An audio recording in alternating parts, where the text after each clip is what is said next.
So hi guys, this is Mike L from the Comic Book Syndicate. We are here with what is all of our favorite artists here. Everyone on the show is a big fan of yours. Can we talk about what's probably your most famous work, I guess, is All-Star Superman, Sure. and how that came about? I mean, I know that it was a sort of a label for DC, but with All-Star Batman, but where did the decision come to almost place it squarely in the Silver Age milieu? Is that the word I'm looking for? Like Yeah. aesthetic, right? Yeah. Is that both of your decisions? No, that was more a when Grant first started talking to me about it. He said, "I'm going to write 12 stories that work as standalone stories that go together to make one bigger story, and it's everything I want to say about Superman." And I knew Grant really loved Superman, and I knew he really got Superman, and so it wasn't a hard sell anyway. I knew I would enjoy working on it, and he wanted it to be kind of timeless, but yeah, it was a conscious thing that we tried to make it feel somewhat classic, you know. I've also spoken to Mark Waid about Superman, and one of the things we agreed about is that there seems to be a lot of good creators that have worked on Superman over the years that are still not able to produce great Superman stories. You're a fan of Superman, correct? Yeah. Okay. What is it you think is the biggest reason that DC has been unable to make Superman really click the way that Batman's clicked over the past, say, 20 years or so? The main difference between Batman and Superman as characters, licensed characters that lots of different writers and artists interpret, is that Batman works in a number of different ways. Like if you take the Adam West TV show, that really works. For me, that really works. You look at Frank Miller's various Batman outings, that really works as well, and the two are so different. Grant Morrison's Arkham Asylum works in a different way. Even with Grant's recent run in Batman, he was dealing with different types of Batman story throughout the course of the run, and Batman really lends himself to being interpreted in a number of different ways. Superman, on the other hand, the essence of Superman is goodness and like power. And I think the problem DC or any other publisher would have with Superman is that to keep doing the same character for decades and decades and decades, even allowing for the fact that you've got new generations coming to it, obviously the publisher, the editors need to find somewhat new angles, but really at Superman's core, he's a very powerful character who's also very good. And once you start straying away from that, it kind of stops being Superman. So when you have a grim and gritty Superman, or if you have a kind of like lonely, pining, moany Superman, or this guy who's really struggling with his own, it's kind of not Superman anymore, for me. And I agree. And so when you were doing All-Star Superman, what was the main source, or what version of Superman were you sort of basing yours on? I suppose from my childhood, most of the Superman stories I saw were Kurt Swan Superman stories, and there was no point in me trying to do Kurt Swan because Kurt Swan's already done Kurt Swan, and he's going to do Kurt Swan much better than I can. So really, I just had to keep drawing Superman until I started feeling like he was becoming my Superman. The Kurt Swan Superman for me is kind of, in my mind, that's the way Superman looks. I want to talk about New X-Men quickly. I just reread the entire run. I know that you only did 10, 11 issues, something like that, yeah. Let me tell you, that came out when I was about 20 or so. It made me feel like a kid again to see even just the promo images, right, and the excitement that was building towards it. It was funny because a lot of times what I think is going to be universally accepted and loved is not always universally accepted and loved. And while I love those issues and I can read them and reread them, how was it? Like, there was a little bit of a backlash against it because it was not the way X-Men had been for the last 10 years or so. What is your feeling about how New X-Men turned out? When Grant wanted me to come on board at the start for the redesigns and just to kind of launch it, because he's confident working with me, like rather than working with an artist maybe that he hadn't chosen or that he hadn't worked with before. I knew what most of the X books were looking like at the time, and they weren't really my kind of comic. There was a lot of kind of splash pages, and there was a lot of prolonged, complicated fight scenes with huge amounts of dialogue, and it just wasn't really my thing. And he said, we're going back to the roots of how the X-Men started, and he said, it's set in a school, and there's a dynamic amongst the teachers. There's a dynamic between the teachers and the pupils, and then there's a dynamic amongst the pupils, and they also all happen to have powers. But basically, it's a soap opera set in a school, and that's what we're going back to. And funnily enough, Grant said we're changing the costumes. I want it to look a bit like the movie, but more like emergency services. And I was like, if I had superpowers, the last thing I would do is like wear a costume. I would just dress the way I dress just now. And he was like, no. Grant said if I had superpowers, the first thing I would do is get a costume. And he was saying he'd get a costume with a cape and a collar and all this kind of thing. Anyway, we knew it was not all the fans who'd been buying the book for a long time would like it, because it was going to be a big change. And sure enough, that really bore out when as far as I remember, the critical reception was good from the start, and it got better as the book went on. But the fan reaction was very, very 50-50.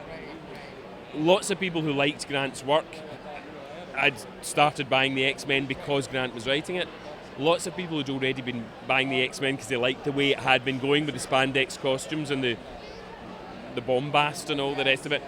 They really didn't. A lot of them didn't like it. I'll never understand them, but whatever. I mean, that's fine, right? One of the things I noticed also about your work is that I buy everything Grant Morrison does, but myself and my friends have noticed when you draw his stories, yourself and maybe a few others, maybe Cameron Stewart, maybe a few others, the stories seem better. And I think that's one thing that's lost on a lot of modern artists, is that besides just drawing the figures and drawing the surface elements, yourself and a few others, they seem to be more of a classical way of thinking of, you're telling a story. You're not just drawing pinups. And there was a documentary about you that I watched, and you talked about, you said you actually spend more time planning out the page than you do drawing. Can you just talk about that briefly, and where does that discipline come from? Because if I were to say that to a lot of modern artists, they wouldn't even know what I was talking about. So where do you get that from? When I started drawing comics, it was for an underground comic called Electric Soup. It was a Glasgow-based thing, and as I started working in the comics, I started realizing, there was lots of different things you could do in terms of the way you present things, and when I started working, with writers, I would read the script, and it's that thing, you give the same script to 10 different artists, you get 10 different comics, and I slowly started learning about storytelling as I was working, and then I had an editor on. I did a Lobo story that Alan Grant wrote. It was never published. It was a 24-page standalone story, and the editor was a guy called Dan Raspler, and I sent the pages in, and it was the best thing I had done at that. Everything I do, I always think this is going to be the best thing, and but I sent it in, and I was waiting to get a phone call, and I waited for I don't know, it was more than a week. And when he phoned me up, he said, "Dude, I don't know how to tell you this." And I thought, this isn't a good start. And basically, he wrote, I think it was maybe about 8 pages. He wrote me a letter and FedExed it to me, and explaining all the things that I had done storytelling-wise that he thinks I should have done differently. And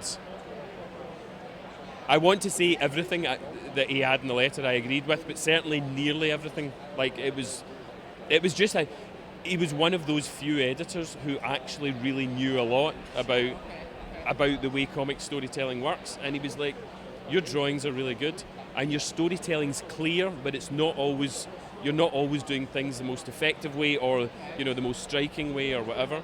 and I really took a lot from that, and it basically over the years, the storytelling has become much more important than the quality of the drawing itself. Was that pre-Flex Mentalo? No, that was post. Flex, Really? yeah, Flex was that was the way I used to do storytelling, which was fairly intuitive, but things don't always flow as well as I would like them to flow now. I still loved it. I still like it. So the latest project I believe that you worked on was it Jupiter's Legacy? Was that your last big project? That was, yes, it was. Okay. And now that that's wrapped up, how was that working with Mark Millar? Oh, it's great. I worked with Mark years ago on The Authority, and we had the best time. He's hilarious. He's really enthusiastic. He's really easy to work with. His scripts are easy to work with.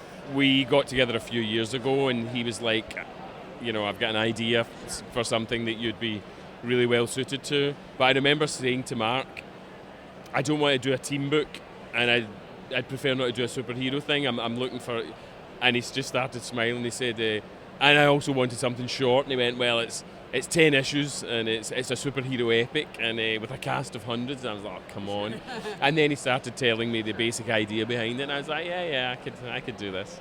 Well, now the thing about that is I noticed, obviously it's a bit of a Super Friends or Justice League pastiche, right? Mm. Now the one thing I noticed about Mark Millar, and also you, the way you draw, is you're able to take these ideas that seem to be quaint, that seem to be out of date, even with the way that you draw the costumes, and you're able to make it work. And I noticed that first with Flex Mentalo, which was the first time I noticed your work. What is it you think makes the companies and the creators sort of almost ashamed of the classic superhero, the cape, the domino mask, the tights, but something about the way you guys do it, you're able to make it work. What do you think that is? Is that conscious, or you just draw it the way you draw it? And on the one hand, yeah, I just draw it the way I draw it. But there's a part of me that really loves that kind of look. And when Mark and I started talking about Jupiter's Legacy, he was quite clear that the first generation of heroes from the 1930s, most of them stuck with a kind of traditional look.